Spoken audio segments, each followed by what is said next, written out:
Do Androids Dream of Electric Sheep by Philip K. Dick, and I do have the one which has the artwork from the film that was inspired by it, which is Blade Runner, but I'm just going to talk about the book.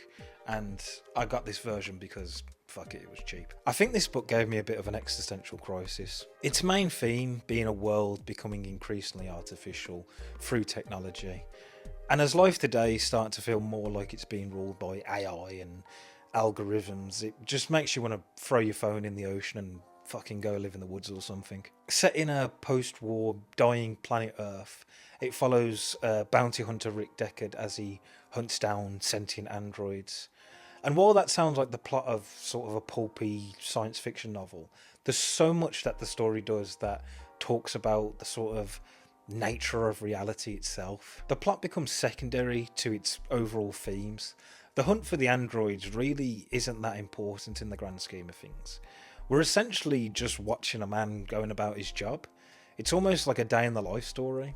But within that story lies sort of bigger questions of what it means to actually be human. The juxtaposition of the androids' need to be free and them being technically unable to feel empathy, while humans refuse to be empathetic towards the androids and are regimented by routine and material possessions. So it asks the question of which one is the more human, and is being human based solely on the ability to feel certain emotions. You feel yourself going in circles trying to find a reasonable conclusion, and the book doesn't try to tell you what that is.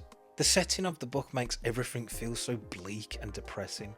When everything is artificial, even down to emotions being artificially enhanced, it gives off this almost isolating and nihilistic feel to it. You pity the characters and their need for something that's real. Spoiler for the ending here, but I think it sums up the overall message of the book. In this world, owning a real life animal is seen as something as a status symbol.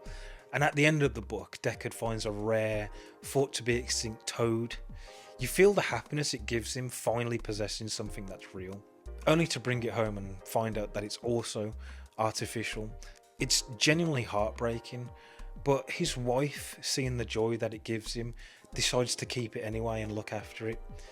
And it sort of cycles back to how something artificial can be treated as real if it brings an emotional response. There's a lot to pick apart with this book, which is hard to sort of nail down in a quick 5 to 10 minute review, but it's a story that will stick with you, and I think it deserves sort of sitting down and trying to take it all in.